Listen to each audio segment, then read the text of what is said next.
চলে গেছে একটা হাত থেকে নাম বলে বলতে গেলে তো কষ্ট শরীরটা কেন্দ্রাতে পেলে নাম কত বলবো আর 14 পুরুষে ডাক্তার বাবু এতে সবাই একটা আমরাও সেই পথেই যাবো একদিন সবাইকেই যেতে হবে তাই কিন্তু সবাই গেলেও সেই বাঁচাটাই শ্রেষ্ঠ বাঁচা হবে যতটা আমরা সবার মধ্যে হারাতে পারবো।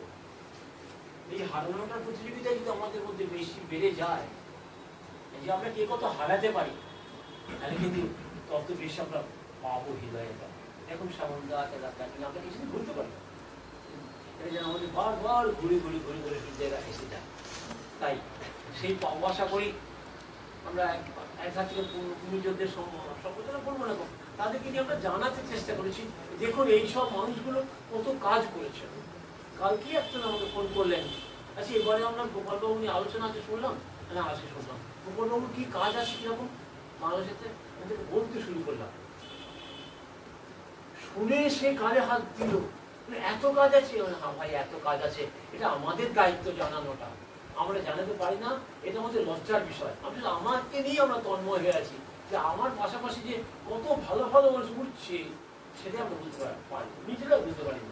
আমি গোপালদাকে নিয়ে যদি গোপালদার একটা বই নিয়ে আমি খুব সামান্য কিছু পড়াশোনা করতে গিয়ে দেখেছিলাম এই সভ্যতার বিজয় নানা প্রবন্ধ যে এই মানুষটা এত কাজ করে যাচ্ছেন এই একটা প্রবন্ধ বই বেশি দরকার নেই তখন নানা সাহেব বলবেন তখন এখন যে কাজটা করছেন বাংলা সাহিত্যে নারী বাংলার সাথে মা বাংলার সাথে মা এটা কি কষ্টকর কাজ এবং সে কিভাবে পরিশ্রম করে কোনো খুঁজে খুঁজে বার করতে হচ্ছে বাংলাদেশ থেকে সেগুলো নিয়ে ভাবা গেল যে এবারে আমরা গোপাল বিশ্বাসকে নিয়ে ভাবি না কেন আমরা সবাই ভাবি না কেন যে তিনি কি করে যাচ্ছেন মৃত্যুর পর কি করলেন না করলেন তিনি তো জানতে পারছেন না। মানুষ জীবিত থাকা অবস্থাতে জেনে যায় যে এতগুলো মানুষ আমাকে ভালোবেসেছে এই ভালোবাসা পাওয়াটা যে কত বড় আনন্দের যে পায় সে জানে যে পায় না সে কি করে বুঝবে যে ভালোবাসা আনন্দ কি। সত্যি তাই আপনাদের ভালোবাসায় আমি মুগ্ধ প্রতিদিনই হই এই মুগ্ধ কাল কি অমরবাবু প্রস্তুত করছে বুঝেছেন ধন্যবাদ বইগুলি যখন দিলাম আগে দিন বই ওরা দিতে পারি অর্ডার দিচ্ছি না আমাকে বই বইগুলো দাঁড়ানো আচ্ছা এত বই লেখেন কি করে বললাম ভালোবাসায় খরচা উঠছে কি করে সেটাও ভালোবাসায় সত্যি বলছে বিশ্বাস করুন আপনি নিজে থেকে চাইলেন বইগুলো দিন এবং পয়সাটা দিয়ে দিলেন আমাকে চাইতে হলো না প্রত্যেকেই পয়সাটা দিয়ে দিচ্ছে পত্রিকার 7টা আপনি পত্রিকা নিয়ে নেবেন 5টা 6টা পড়ে আছে এসে যদি আপনি চায় দেখতে পারবেন পত্রিকা যে অনেকে বলে সেল হয় না পত্রিকা এতটা 10 টাকা 12 টাকা 15 টাকা পত্রিকা নিয়েছে অর্থাৎ পত্রিকার মানটা তো আমাকে চিন্তা করতে হবে যে মানুষের কাছে পৌঁছাতে হবে তবে তো পত্রিকা নিয়ে বলতে হয় না কিছু দাঁড়াতে হয়। তাই গোপাল বিশ্বাসকে আলোচনা আছে গোপাল বিশ্বাস আলোচনা করার আগে আমাদের সভা শুরু হচ্ছে প্রশান্তির 158 নম্বর সভা আপনাদেরকে আন্তরিক আবার ধন্যবাদ জানাচ্ছি ভালোবেসে মানুষটাকে আমরা এটা আসার জন্য যদি সঙ্গীত গাইতে বলছি সন্ধ্যা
সেই বুঝে করবেন। দ্বিতীয় হচ্ছে যে গল্পটা নিয়ে করছে সেই গল্পটা এত বিতর্কিত প্রবাহিনী প্রথম যে প্রবাহিনী বইটার কিছু লাইন আমি আন্ডারলাইন করেছি। হ্যাঁ এটাতে কারোর হয়তো একটু আসতে গন্ধ লাগতে পারে বলতে বলতে কারণ এখানে সবাই এখানে প্রাপ্তবয়স্ক আমি সেটাই বলছি যদি কেউ কিছু মনে করেন একটু অন্যরকম মনে হয় আমাকে নিজে বলে ক্ষমা করবে কারণ সাদাকে সাদা কালোকে কালো বলতে আমি দ্বিধা করি, এটা আমার চারিত্রিক বৈশিষ্ট্য বলে যাই। আচ্ছা, প্রবাহিনীতে যেটা লিখেছেন মানে লেখক গোপাল বিশ্বাস, সেটাতে হচ্ছে মানে একজন মহিলা, সে আর কি মানে যে কোনো কারণে অভাবের কারণে যেভাবে হোক, সে দুটি পুরুষকে ছলা করায় বশীভূত করার আগে সে আগে নিজেকে নিজে পালিশ করে নিয়েছে। নিজের শরীরের বিশেষ বিশেষ অঙ্গ প্রত্যঙ্গকে কিভাবে দেখালে সেই পুরুষ প্রলুব্ধ হবে, কিভাবে কথা বললে তাকে প্রলুব্ধ করা যাবে, তাদের বিশেষ বিশেষ মানে সুশ্রুতি দেওয়া যাবে, সেটা উনি মানে বর্ণনা করেছেন, করতে চেয়েছেন। কিন্তু সেখানেতে এটা আমি পড়ে দেখেছি, সেখানে তো অনেক কম আছে, যেন কিছু বলা হলো না, ডিটেলস কিছু বলাই হলো না। এই প্রসঙ্গে আমি রেফারেন্স টেনেছি আমাদের দুজন প্রথিতযশা কবি বা লেখক, এক হচ্ছে স্বর্গীয় সুনীল গঙ্গোপাধ্যায়, অত্যন্ত কাছের মানুষ, ওনার বর্ণনা, আর একটা হচ্ছে বুদ্ধদেব গুহ সেকেন্ড, আমার অনেক অনেক প্রিয় লেখক। এই ধরনের যেখানে এরকম ধরনের ব্যাপার থাকে, সেখানে তাদের লেখা কিরকম, তারা কিভাবে বর্ণনাটা দেয়, ডিটেলিংটা কম। এটা হয়েছে খানিকটা কিভাবে, যে আমরা এখানে একটু বলে দেওয়া ভালো, ডিটেলটা হয়েছে কিরকম জানেন তো। আমাদের আমি একবার মানে এতে বেড়াতে গেছিলাম তারাপীঠে, তারাপীঠে ভোরবেলায় বন্ধুরা গ্রাম থেকে বলে, তখন আমার বয়স এই 18-19 বছর, আমরা বন্ধু বান্ধব এবং কিছু বয়স্ক মহিলা, আমরা গ্রামে এসেছি, সরু রাস্তা দিয়ে পাশে ধান খেতে সব বেঁধে যাচ্ছি, দেখি কিনা প্রাতঃকৃত্য করছে ওখানকার লোকেরা বসে বসে, একদম ওপেন, আর ওপাশ দিয়ে বড় রাস্তা, সেখান দিয়ে বাস যাচ্ছে, তারা ওই দিকটা মুখ করেছে, দিকটা যেহেতু গ্রামের রাস্তা দিয়ে লোকে বেশি যায় না, তারা এখানে নিয়ে যায়, হাতে বেরিয়ে নিয়ে ফুটছে। আমরা দেখি না, আমাদের লজ্জা লাগলো, বয়স্ক যে ঠাকুমা মানে প্রবীণা, তিনি বললেন, আরে হাগুন্তির লজ্জা নেই, দেখুন তিন লজ্জা। তো ওরা দেখছি দেখো কিন্তু লজ্জা পাচ্ছে কি, দিব্যি নামছে, দেখ না, ভালো করে দেখ, ভালো করে দেখ, কিচ্ছু অসুবিধা নেই। আজকে আমাদের এই লেখকদের মধ্যে কিন্তু সেই দেখুনতির লজ্জাটা কিন্তু চলে আসছে। তারা এত ভালো জীবন, মানে তাদের পেছনের যে জীবনটা, যেভাবে তারা মানুষ হয়েছে, সংস্কার, এই সংস্কারটাকে সেই মুহূর্তে বলে দিতে পারেন, যেটা সুনীল গাঙ্গুলি বুঝতে মানে ডাইরেক্ট যেগুলোকে বলেছেন, তারা বলতে পারছেন না। ওই দেখুনতির লজ্জা, সেটা গ্রাস করছে, এটা নিয়ে বাবা বড্ড যেন একটা অশালীন হয়ে যেতে পারে, এরকম হতে পারে। কিন্তু ঘটনাটা যে তাই, যে মেয়েটি মৌমিতা, সে আটো-সাটো কাপড় পরলো, কি কাপড় পরলো, কিরম আটো-সাটো, ডিটেলস যেতে হয়, সেটা লিখেছেন, সেটা সুনীলবাবু একদম পরিষ্কার লিখেছেন। বর্ষায় উনি বসে থাকতে, আর মানে মানে ছেলেরা বসে থাকতো মোড়ে, আর সারা ভিজে গেছে, ইয়াং মহিলারা সব শাড়ি পরে, তার গোটা শরীরটা ভেজা দেখবার জন্য ওরা বসে থাকতো। আমি সেটা আলোচনা করি, যে মেয়েটা আসছে না, পেছন দিকটা দেখছে না, এই মানে একদম যেটা প্র্যাকটিক্যাল সেটা উনি দিয়েছে, এর মধ্যে কোনো এ নেই। আর্টিস্ট আমি দেখতে গেলে পরে আমাকে রিয়েলিটিতে ভাবতে হবে, রিয়েলিটিকে উপেক্ষা করতে লাভ নেই। মানে বহুদিন আগে আপনারা দেখবেন যে সিনেমাতে বেডসিন দেখানো হতো না, ফ্রিলি হাগিং মানে মানে একদম মানে গাঢ় আলিঙ্গন দেখানো হতো না, চুম্বন তো দেখানো হতোই না। সত্যজিৎ রায় চালু করলেন ঘরে বাড়িতে, ব্যাস আপাতত শুরু হয়ে গেল। আর এখন মানে ডিরেক্ট আলিঙ্গন মানে হাগিং, যাকে বলে ক্লোজ হাগিং, ইসি দেখানো হয়। বেডসিন তখন একটা বিরাট একটা গবেষণার বিষয়, সেখান দিয়ে অনেক বিরাট একটা নাটকের বা সিনেমার একটা বিরাট সিনেমাটোগ্রাফি বা একটা বিরাট আর্টের জিনিস, একটা সুন্দর জিনিস বেরিয়ে আসে, সেখানে অনেক অনেক কথা বলা যায়। কিন্তু সেগুলোকে আমরা তখন বন্ধ করে দিলাম, দেখিয়ে দিলাম খালি রহের মূর্তি, দেখিয়ে দিলাম চারটে ফুল দিচ্ছে, কিংবা একটা দুটো পায়রা মুখোমুখি দাঁড়িয়েছে ছবি। এই দিয়ে কখনো ঠারে ঠরে কখনো হয় না। ঠারে ঠরে জিনিসটাকে সুনীলবাবু প্রথমেই একদম ওভার বাউন্ডারি করে, মানে একদম বাউন্ডারি বাইরে করেছেন। তারপরেই তার সমসাময়িক বুদ্ধদেব যে চাকাটা কমপ্লিট এবং সারা পৃথিবী ঘুরেছে। আমি বই কতগুলো লিস্ট দিয়েছি, সেই লিস্টটা আমি গোপালবাবুকে দিয়ে দেবো। বিশ্ববিখ্যাত যারা বিশ্ববিখ্যাত, যাদের ক্লাসিক, সেইগুলো আমি পড়ি, এগুলো আমি সব পড়েছি। এক নম্বর হচ্ছে ভ্লাদিমির নবকবের ললিতা, বাংলা উপন্যাস। আচ্ছা, তারপরে যে D.H. লরেন্সের লেডি চ্যাটার্লিস লাভার, বাংলা অনুবাদ। এবার যে ইটালিয়ান লেখক আলবার্তো মোরাভিয়ার টু ওমেন। গি দ্য মোপাসা, ফরাসি লেখক, ছোট গল্পকার, মাই প্রাইভেট লাইফ, এটা আমি পড়ি, আমার সব কটা আছে বই বাড়িতে। হ্যারল্ড রবিন্স, পরবর্তীকালে পুলিৎজার পুরস্কার পাওয়া আমেরিকান লেখক, যে হ্যারল্ড রবিন্স 2000-এর আগেই মারা গেলেন। ওনার আমি যেটা বইটা পড়েছিলাম, যেটা দেখে ওনার অনুরাগী হয়েছিলাম, সেটা হচ্ছে শুধু একটি উপর, বাংলায় অনুবাদ করেছিলেন পৃথ্বীরাজ। পৃথ্বীরাজের সঙ্গে আমার ব্যক্তিগত খুব আলাপ আছে। যাই হোক, এখানে যে দি স্টোরি টেলার বলে একটা অনুবাদ আজকেই দেখলাম নেটে বেরিয়েছে, শুভদেব চক্রবর্তী, যিনি অনুবাদ করেছে এটা, কিন্তু হ্যারল্ড রোমিন্সের প্রতি আমার একটা বিরাট দুর্বলতা আছে। আচ্ছা, আর আরেকটা আপনি খুব ভালো করে জানেন, সবাই অনেকেই জানেন যে উনি রাশিয়ান লেখক, উনি নোবেল পুরস্কার পেয়েছেন, সেটা Mikhail Sholokhov. Quick flows the river Don, ধীরে বহে ডন, কসাকদের জীবন কাহিনী উনি যা লিখেছেন, মানে একদম ডিরেক্টিভটা তো দরকার। সাহিত্যিকরা যদি পেছিয়ে পড়ে, তারাও যদি ভয় পায়, তাই বলবো না, আরে তাহলে তো কেউ হবে না, তাহলে তার দ্বিতীয় সুনীল গাঙ্গুলি হবে না, দ্বিতীয় হবে না, হচ্ছেও না। তাই সেই মেরুদণ্ড নেই।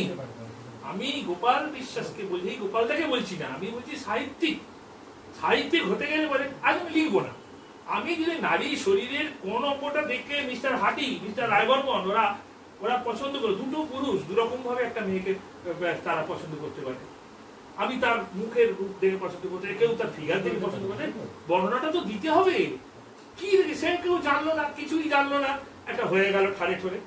আবার সেখানে কিরকম আরেকটা জিনিস হচ্ছে, যে যেখানে বলছেন যে সে ছুটি নিয়ে সে নিজের বাড়িতে ডাকছে মিস্টার হাটিকে।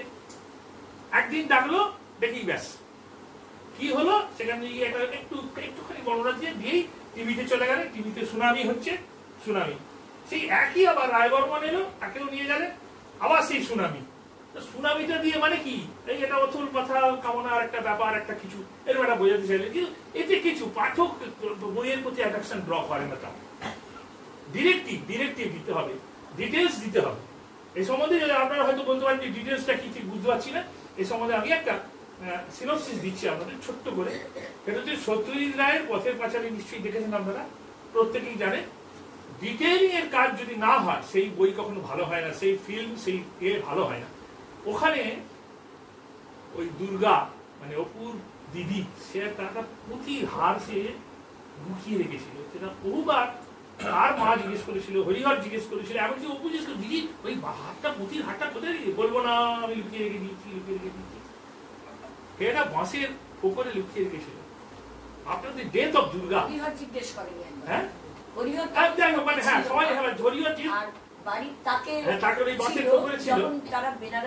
চলে যাচ্ছে, যখন চলে যাচ্ছে সে হারটা পেলো। আমি ডিটেলস অনেকদিন আগে দেখেছি, তো আমি ওই ডিটেলিং এর কাজটা বলছি।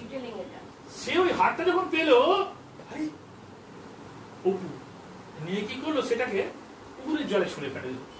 সত্যজিৎ বাবু দেখুন, ক্যামেরাটাকে সঙ্গে সঙ্গে পুকুরের জলে ফোকাস করেছে, দেখা গেল ছোট ছোট কচি মানে পানাগুলো সরে গেল, জমান করে যেটা পড়লো কালো জল। ততক্ষণ অব্দি ক্যামেরা ধরে রেখে দিয়েছেন, যতক্ষণ না সেইটা আবার এসে সমান হয়ে যাচ্ছে। তাহলে একটা ডিটেলিং আমি যখন শুরু করব, তা শেষ করব, সেই শেষটা কিরকম হবে সেটা কিন্তু যিনি লেখক তিনি বলবেন, সেটার কোনো বাধা ধরার রুল নেই। এবং ওই সবের জন্যই কিন্তু পথের পাঁচালী এত বিখ্যাত হয়েছে, এত বিরাট হয়েছে। এখনো অব্দি যারা ডিটেলিং এ গেছেন, যেসব সাহিত্যিক, তাদের বইগুলো লোকে বারবার কিনছে, প্রচুর বই, একটার পর একটা এডিশন প্রকাশ হচ্ছে। কেন? লেখক মানে লোকেরা একটু ইয়ে নয় যে মানে কি বলবো, সেক্সুয়াল ব্যাপারটাকে বেশি এনজয়, তা নয়, সে তো প্রচুর উপকরণ রয়েছে। তারা দেখতে চাইছে কি মুন্সিয়ানায় ওই লেখক লিখেছেন, কি মুন্সিয়ানা একটা চরিত্রকে দাঁড় করিয়েছেন। হ্যাঁ, এইখানে মিস্টার হাটি, মিস্টার কে এনার দিয়েছে, মিস্টার হাটি দুজন পুরুষ, তাকে আমাদের এতে বসে বলছে, তাদের মাথা রেখে বলছে তুমি এরা বাচ্চার বাবা হবে।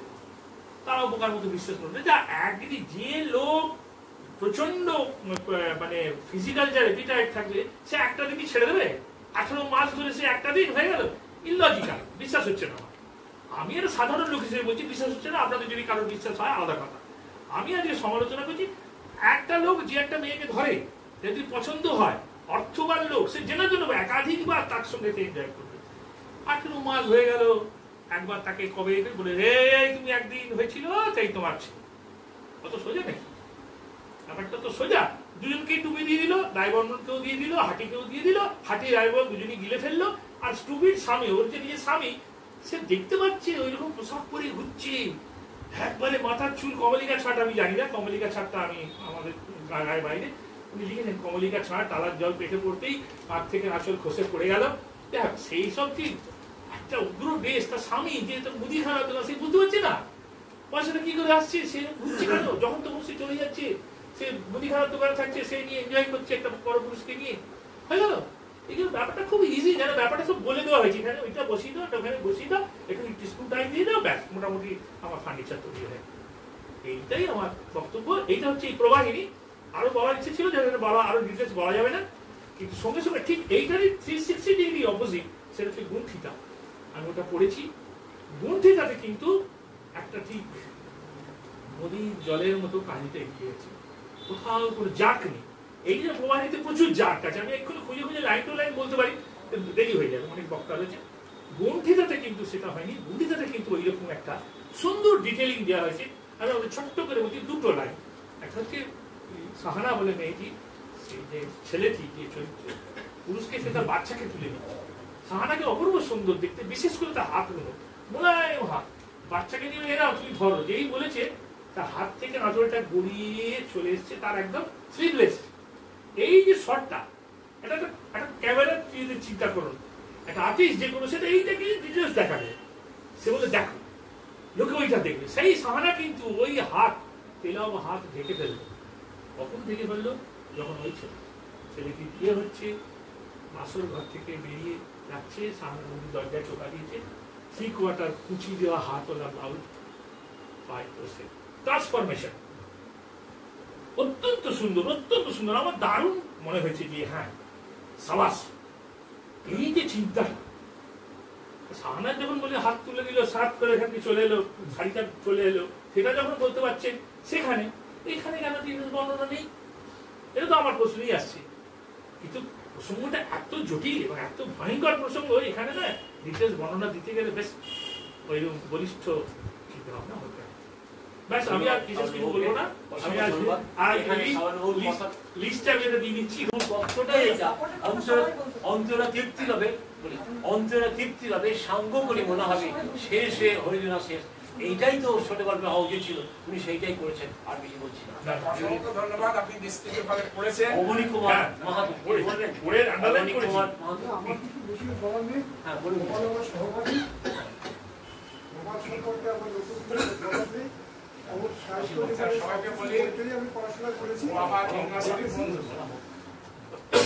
তারপরে গোপাল সম্পর্কে নতুন করে আমার কিছু বলার নেই। ওর সম্পর্কে নারীরত্ব আমি সবই জানি, ওর লেখাটা বইও সব আমি আমার কাছে কালেকশন আছে, পড়াশোনা করেছি। সর্বত্র যতগুলো বই লিখেছে, বিদ্যাসাগরের বইটা আমার বিচারে সবচেয়ে শ্রেষ্ঠ এবং মূল্যবান বলে আমি মনে করি। এখানে অনেকেই আমার অত্যন্ত ঘনিষ্ঠ পরিচিত এবং অনেকেই একেবারেই নতুন, এবং আমি তাদের কাছে সম্পূর্ণ নতুন একটা একটু লিখে দিচ্ছি, একটু কবিতা টবিতা মানুষে পড়ি চাই, তাহলে আমাদের একটা ভালো মানুষ হতে হবে। অবশ্য এমন বহু মানুষ আছেন মোটেই ভালো নয়, তারা কিন্তু খুব ভালো লেখেন, ঘটনা দেখা যায়। হ্যাঁ, কিন্তু ভালো মানুষ এবং ভালো লেখক, ভালো লেখা, এটা কিন্তু একটা বিরাট বৈশিষ্ট্য এবং বিরাট ব্যক্তিত্বের একটা জায়গা, এবং তিনি সবাই অসম্ভব প্রিয় হয়ে ওঠেন। কয়েকটা জিনিস শিখেছি। মাস্টারমশাইয়ের সঙ্গে আমি ব্যারাকপুরে একটা অনুষ্ঠানে যাচ্ছিলাম। মাস্টারমশাই একটা মানে ছোট করে কিছু কথা বলছিলেন গল্পের মতন, যে মাস্টারমশাইয়ের অনেক 3-4 জন বন্ধু আছে। মাস্টারমশাইয়ের কয়েকজন বন্ধু ছিলেন, বন্ধুদের মধ্যে খুব ভাব মাস্টারমশাইয়ের নিয়মিত যোগাযোগ আছে মাস্টারমশাই বন্ধুদের সঙ্গে। কিন্তু এখন একজন বন্ধুর সঙ্গে যোগাযোগ খুব কমে গেছে এবং কমিয়ে দিয়েছেন ওনারা। তার কারণ কি, ওই মাস্টারমশাই কোন পদ্ধতি বিশ্বাস করতেন, মানে কোন নিয়ে বিয়ে করেছিলেন উনি। এই গোপাল বিশ্বাস মাস্টারমশাই যে এই যে চরিত্রটা আমি তুলে ধরার চেষ্টা করছি, এই মাস্টারমশাই কোন পদ্ধতিতে বিশ্বাস করেন না, এবং ওনারা যে বন্ধু সার্কেলটা ওনারা ছিলেন, তাদের মধ্যে সবাই বিশ্বাস করতেন না যে কোন পদ্ধতিতে ওনারা ঘোর বিরোধী ছিলেন, এবং তার মধ্যে একজন বন্ধু যে কোন নিয়ে বিয়ে করেছেন বলে তাদের মধ্যে উনি তাদের সঙ্গে সম্পর্ক খুব একটা রাখেননি তার সঙ্গে। এ হচ্ছে প্রথম কথা। আর দ্বিতীয় কথা হচ্ছে মাস্টারমশাই আমাকে কবিতা লেখাটা যেভাবে কবিতা লিখে কবিতা উনি বোঝেন, যেভাবে মানে গুণটা যেভাবে বোঝেন, উনি একটা কথা কবিতা সম্বন্ধে আমাকে বলেছিলেন, কবিতাটা খুব যত্ন নিয়ে লিখবে, মানে কবিতা খুব যত্ন চায় কবিতা চায় যত্ন, তবেই মেলে রত্ন। মানে ওনার ভাষা থেকে আমি একটুখানি কাব্যিক ভাষা করেছি। আর একটা কথা, আমি 1 মিনিটে এই মাস্টারমশাইয়ের পুষা পত্রিকাটা আমি খুব পড়েছি, ভালোভাবেই পড়েছি। পুষা পত্রিকার সম্পাদকীয় যেটা আছে, এই সম্পাদকীয় মাস্টারমশাই পুষা পত্রিকার সম্মানীয় সম্পাদক, এবং মাস্টারমশাই যে পুষা পত্রিকার সম্পাদকীয় থেকে আপনাদের একটুখানি শোনাচ্ছি, 1 মিনিটের মধ্যে হয়ে যাবে আশা করি। সম্পাদকীয়: হে মা গঙ্গে, আমিও ওং অপ্রবৃত্ত প্রবৃত্তাং সর্বাসনা গত পিবা যৎ শহরাৎ পুণ্ডরীকাক্ষ স্ববাহ্য অভ্যন্তরে শুচি পাপহং পাপকর্মাহং পাপাত্মা পাপ সম্ভবা ত্রাইমং পুণ্ডরীকাক্ষ সর্বপাপ হরে হরে। মন্ত্র জপ করে দেহ মন শুচি করেই নেমেছিলাম তোমার বক্ষে মাগো। ভগবান নারায়ণের মুখ নিঃসৃত মন্ত্র ওম নমো গঙ্গাই বিশ্বরূপী তে নাই নারায়ণী নম নম নম উচ্চারণ করে তোমাকে যথোচিত ভক্তি প্রদর্শন করেই প্রকৃতির অপরূপ দান তোমার স্রোতস্বিনীতে নেমেছিলাম তাপিত শরীর মন শান্ত করতে। সন্তান জন্মাবার আগেই আগত শিশু খাবার রসদ মায়ের শরীরে সঞ্চয় করে দেয় প্রকৃতি, তেমনভাবেই পৃথিবীতে আসি। পৃথিবীতে প্রাণী আসার আগেই বিশ্ব প্রকৃতি আকাশ বাতাস মাটি জল মেঘ বৃষ্টি পর্বত বরফ নদী জঙ্গল সব উপাদান সৃষ্টি করেছে, যেখানে সব প্রাণীর সঙ্গে মানুষেরও রয়েছে সমান অধিকার। এই পুণ্যভূমিতে 1500 খ্রিস্টপূর্বাব্দের আগে সবাই সমানভাবে সে অধিকার উপভোগ করেছে। তোমার পবিত্র ধারায় গুণগান করে মন্ত্র সৃষ্টির বহু যুগ আগে থেকেই আমার পূর্বপুরুষেরা আদিবাসী অধ্যুষিত ভারতের মূল নিবাসী। হে মা গঙ্গা, 5 কোটি বছর আগে প্লায়োসিন যুগ হিমালয়ের গঠন পূর্ণ হলে তোমার প্রবাহ শুরু। 50 লক্ষ বছর ধরে তুমি আমাদের তৃষ্ণা মিটিয়েছ, রোদে তাপে শরীর দহন শান্ত করেছ, স্বস্তি দিয়েছ। আমাদের জীবনযাত্রা তোমাকে আশ্রয় করি পরিচালিত হয়ে আসছে বলি তুমি আমার আর তুমি আপামর জনতার পরিত্রাতা। তবে আজ কেন আমার স্পর্শে তুমি অপবৃত্ত মাগো? ওদের প্রচারিত বীজ মন্ত্র ভক্তিভরে উচ্চারণ করেছি, তবেই মন্ত্র মিথ্যা কি? কেন মা এমন কেন? মানুষ হয়ে কেন মানুষের অধিকার পাবো না? আমার সন্তানের স্পর্শে মাটির কলসিও অপবৃত্ত হয়, অথচ আমাকে ছুঁয়ে আমার মা ঠাকুরমা দিদিমা বুড়ো দিদিমা ঠাকুমাদের ছুঁয়ে ওরা কেউ পবিত্রতা হারায় না তো, বরং আমাদের ছুঁয়ে ওরা আস্বাদন করে ওর বস্ত্রী স্পর্শ সুখ যে উপভোগ করতো ইন্দ্রিয়ের রাজ্যসভায়। আমার শরীরকে নিয়ে ক্ষুধার্ত হায়নার মতো লেহন চর্বণ তথা ধর্ষণে মেতে ওঠে, তখন ওরা পায় অমৃতের স্বাদ। তবু ওদের পবিত্রতা নষ্ট হয় না। নরনারী পেলেই নেকড়ের আনন্দে মেতে ওঠে। লোকশ্রুতি, তোমার বুকে সবাই ঠাঁই পায়, পাপি তাপি উদ্ধার হয়, সবার শোক তাপ কলুষমুক্ত করো তুমি। প্রাকৃতিক দুর্যোগে মৃত গবাদি পশু সহ মানুষের গলিত শরীর তুমি বহন করো, তোমার পবিত্রতা নষ্ট হয় না। এই তো সেদিন করোনাকালে করোনার মৃত কয়েকটি মানব দেহ তোমার স্রোতধারা বেয়ে সমুদ্রে লীন হলো, তোমার পবিত্রতা ম্লান হয়নি। অথচ আমি মানুষ, এই ভারতের আদি নিবাসী, ভগবান সৃষ্ট মন্ত্র আউরে সূচি হয়ে তোমার জয়গাথা গেয়ে তোমার জলে নামতেই তুমি হলে সতীত্বহীনা অপবিত্র। তোমার সতীত্বে রক্ষকেরা আমাকে সম্পূর্ণ নিরাভরণা করে চুলের মুঠি ধরে হিঁচড়ে টেনে নদীকূলে নিয়ে গেল লোকালয়। আমার উদল শরীরে একের পর এক পড়তে লাগলো লাঠির ঘা। যখন লাঠি মেরে হাতে ধরে টেনে নিয়ে যাচ্ছে তখন ওরা জাত খোয়াচ্ছে না। দ্রৌপদীর বস্ত্রহরণে মহাভারত এমন মানবাত্মার বিবেক জাতির লজ্জা নিরাবরণের চেষ্টা করেছিলেন।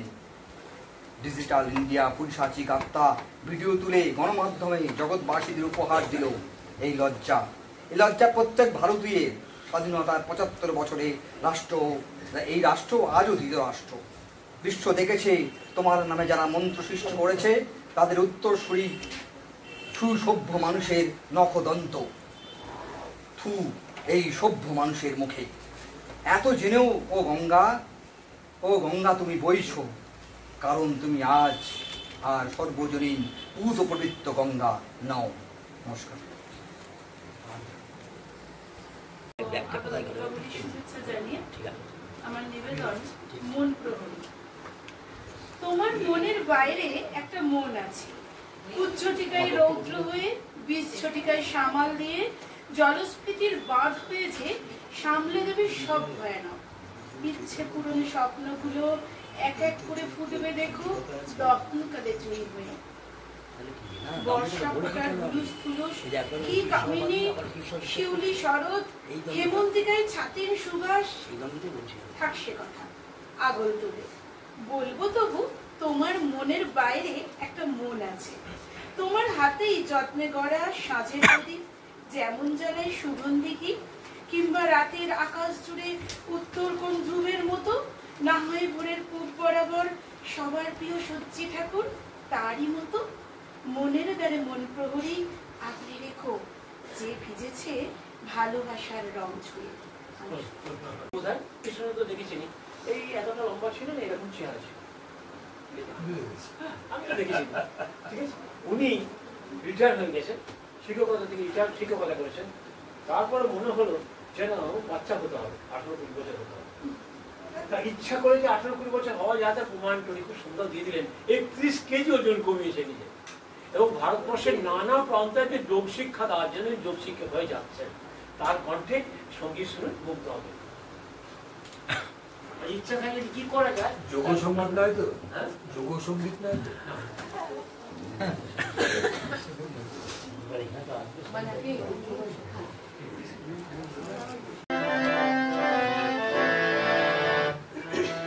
বিজয়া তো তাই প্রতিমা বিসর্জন হলো, প্রতিমা মাটির প্রতিমা সবাই পুজো করে, কিন্তু প্রতিটি মায়ের মধ্যে যে মা আছে প্রতিমা, সেই মাকে আজকাল পুজো করা হয় না, তারা বৃদ্ধাশ্রম।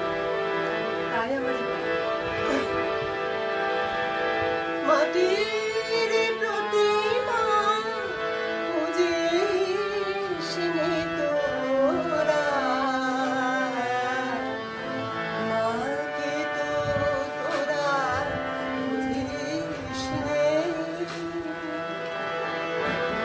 মাটির প্রতিমা বুঝিস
কথাটাই বলি, আজকে আমরা যে বিভিন্ন দু একটা মুখে কথা বলছি আর সেই কথা বলার যে শহীদরা যেমন ছিলেন, কথা বলার যে সাহস এবং শক্তি এবং প্রেরণা জুগিয়েছেন তার হচ্ছেন এরা। ঠিক আছে, এনারা যে শক্তি প্রেরণা আমাদের মধ্যে জুগিয়েছেন সেই প্রেরণা শক্তি নিয়ে কিন্তু আমরা দু চারটে কথা বলছি। এনারাই আমাদেরকে উৎসাহ দিয়ে নানা জায়গায় পাঠিয়েছেন, তোমরা কথা বলো, তোমরা এই করো, তোমরা এই করো। আজকে আমরা দু চারটে কথা বলছি, ঠিক আছে। সেই তাদেরকে আশীর্বাদে আমরা অনুরোধ করছি যে আমরা আসুন, অন্তত আপনারা যে প্রেরণা দিয়েছেন ঘট পেলে তো হবে না, আস্তে আস্তে আমাদেরকে ভালোবেসে আপনি সেই গোপালদার ভালোবাসা আর আমাদের সবাই ভালোবাসায় উনিরা এসেছেন। ওটা অনুরোধ করুন দু চারটে গোপালদার বলবেন, আমাদের সম্বন্ধে দু চারটে কথা বলবেন। নামটা একটু বলুন।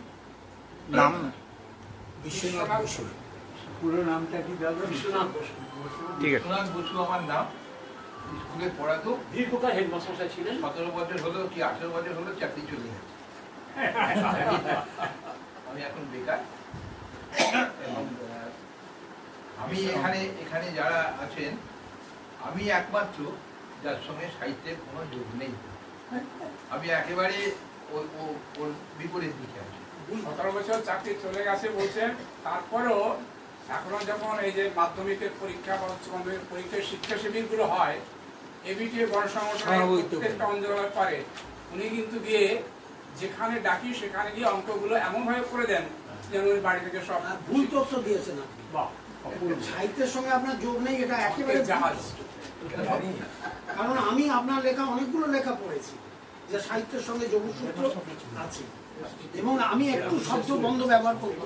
বর্ণনগরের গণিত শাস্ত্রের যেরকম পণ্ডিত লোক এখন আর দ্বিতীয় আছে কিনা আমি জানি না, জীবিত নেই কেউ।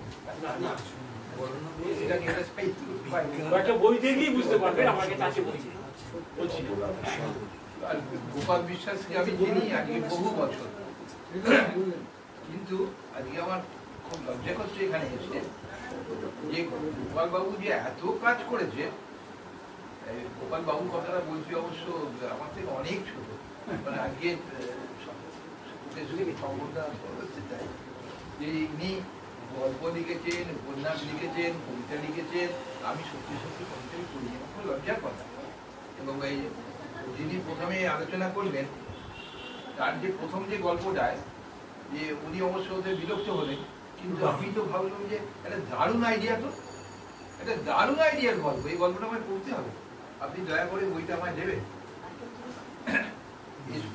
সবসময় সব জিনিস খুলে বললে সেটা খুব শিল্পসম্মত হয়, হাঁটাটাকি থাকে, ঠিক সেটাই শিল্পসম্মত একটা শর্ত।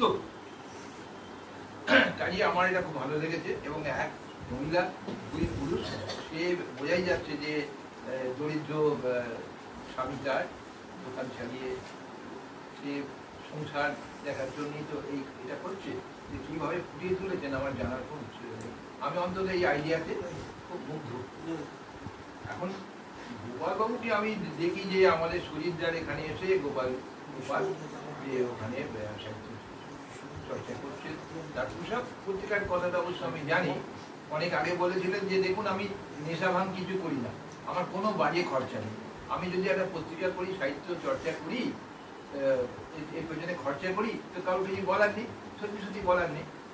তা আমি শুনলাম যখন পুষা না, বললাম সে পুষা মানে কি, ধান গমের সঙ্গে যুক্ত নাকি? বললো না, এটা সূর্যের সঙ্গে যুক্ত। আচ্ছা, ঠিক আছে। এই পুষাতে উনি সত্যি করে একজন ভালো সম্পাদক, আমি বলবো। এত বছর ধরে বই বার করছেন তা নয়, তিনি যারা যারা লেখার বৃত্তের বাইরে তাদের দিয়েও লিখিয়ে নিতে পারেন। আমাকে একবার প্রফুল্লচন্দ্র রায় নিয়ে লিখিয়েছেন, এবং সেই লেখাটা লিখিয়েছেন কি বলে আপনারা বিশ্বাস করবেন না, কিছুদিন অন্তর অন্তর তিনি তাগাদা দিচ্ছেন এবং সুন্দর করে। আপনার লেখা নিশ্চয়ই হয়ে গেছে এরকম, যেটা আমাকে লিখতেই হলো, সেইটা উনি আমাকে দিয়ে লিখিয়েছেন। এটা একটা বিরাট আর একটা বিপ্লবী আর একটা লিখলেন সেটা ঠিক দুটো লেখা দিয়ে করে দেওয়া। কিন্তু এই সুজিতদার ওখানেই সাহিত্য অঙ্কনে আমি দেখলাম তিনি একটা সিরিজ তৈরি করেছেন, সেটা হচ্ছে বাংলা সাহিত্যে মা। এই আমার কিন্তু ভীষণ চমৎকার লেগেছে। মাকে নিয়ে আমাদের বাঙালি, হয়তো সারা ভারতে একটু বেশি আধিক্যতা রয়েছে, যে সেই যে গল্পটা মার হৃদয়টা কেটে নিয়ে চলে গেছে ছেলেটা, এই বউয়ের প্ররোচনা, যে গিয়ে চৌকারে যখন হোঁচট খেয়েছে, মা বলছে বাসা লাগলো। মা মানে এইটা। এবং আমরা যখন পশু পাখি জন্তু জানোয়ার সব দেখি, শিশুকে রক্ষা করার জন্য মাদের কি আপ্রাণ চেষ্টা, জীবন পর্যন্ত দিয়ে দিচ্ছে। যে লড়াই করা যায় না সেই লড়াই পর্যন্ত করছে। মানে জেবরা একটা সিংহর সঙ্গে লড়াই করছে তার বাচ্চাকে বাঁচানোর জন্য। এই মাতৃত্ব আমরা জানি।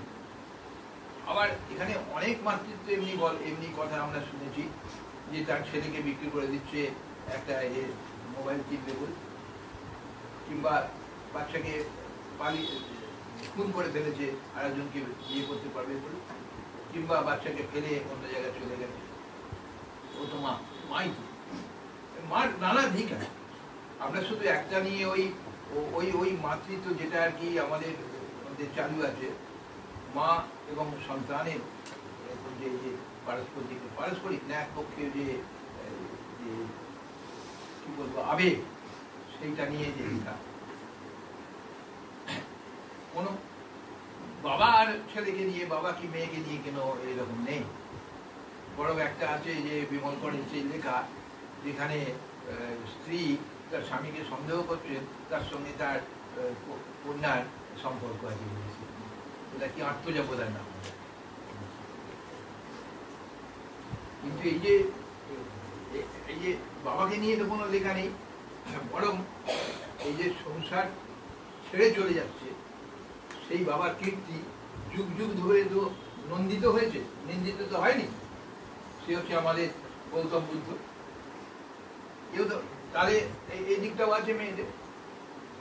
কিন্তু এইটা লিখতে গিয়ে আমাদের আইডিয়াটাই আমার ভীষণ ভালো লেগেছে, যে মাতৃত্ব বাংলা ছোট গল্পে কি বাংলা সাহিত্যের বোধ হয় ছোট গল্প উপন্যাসও যেতে পারে নাকি, ছোট গল্পে আছে।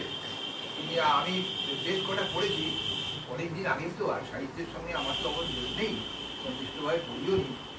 কিন্তু ওই তারাশঙ্করের সেই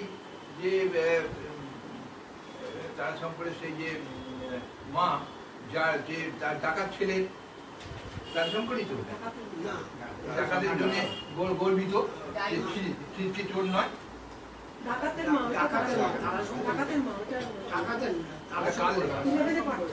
ওটা কাল লেখা সতীনাথ ভাদুড়ী। তারাশঙ্কর, সতীনাথ ভাদুড়ী, এমনকি এই অতীন বন্দ্যোপাধ্যায়কে নিয়ে ওর সাহিত্য নিয়ে যে চর্চা করেছেন, আমার মনে হয় এটা খুব, আমি বলতে এসেছিলাম যে গোপালবাবু এটা একটা বই আকারে প্রকাশ করুন, তাহলে এটা চিরন্তন হয়ে যাবে। কিন্তু গোপাল তো বই লিখে অভ্যস্ত। আর আমি এর কাছে শুনলুম, উনি এক্ষুনি বললেন আমাদের দিনের, যে উনি বই পুস্তক আকারে প্রকাশ করবেন। এই আইডিয়াটা খুব সুন্দর, এবং এই জন্য তাদের প্রচুর পড়তে হয়েছে, ভাবতে হয়েছে। এবং যতটুকু যে কটা পত্রিকা আমি সাহিত্য মনে পড়েছি, যেহেতু তার মধ্যে একটা গভীরতা রয়েছে, ওইটার রীতিমতো তার লেখাপড়া পড়ে এবং ভেবে সুন্দরভাবে সেটাকে প্রকাশ করেছে। কাজে আমি বলবো এটা বাংলা সাহিত্যে ওর একটা বিশেষ অবদান হয়ে থাকবে। কারণ এটা অন্য কেউ লিখেছেন বলে, অন্য কেউ ভেবেছেন বলে তো আমি শুনিনি। আমি এমনিতে যা পড়ি, প্রবন্ধই পড়ি, আমি কোথাও এরকম পড়িনি। কাজে সেদিক দিয়ে এটা আমাদের গোপাল চন্দ্র বিশ্বাস, তিনি আমি বলবো বাংলা সাহিত্যে একটা দুর্ধর্ষ কাজ করে যাচ্ছেন, এবং সেটা সফল হোক এই কামনা করি। আপনাকে ধন্যবাদ। শান্তনু ভট্টাচার্য।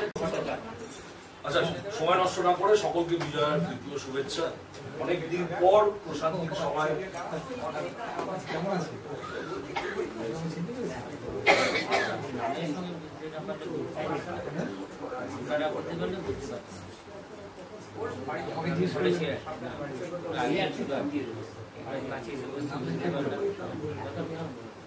আচ্ছা, সবাই থামলে আমি বলবো দুটো কথা বলতে।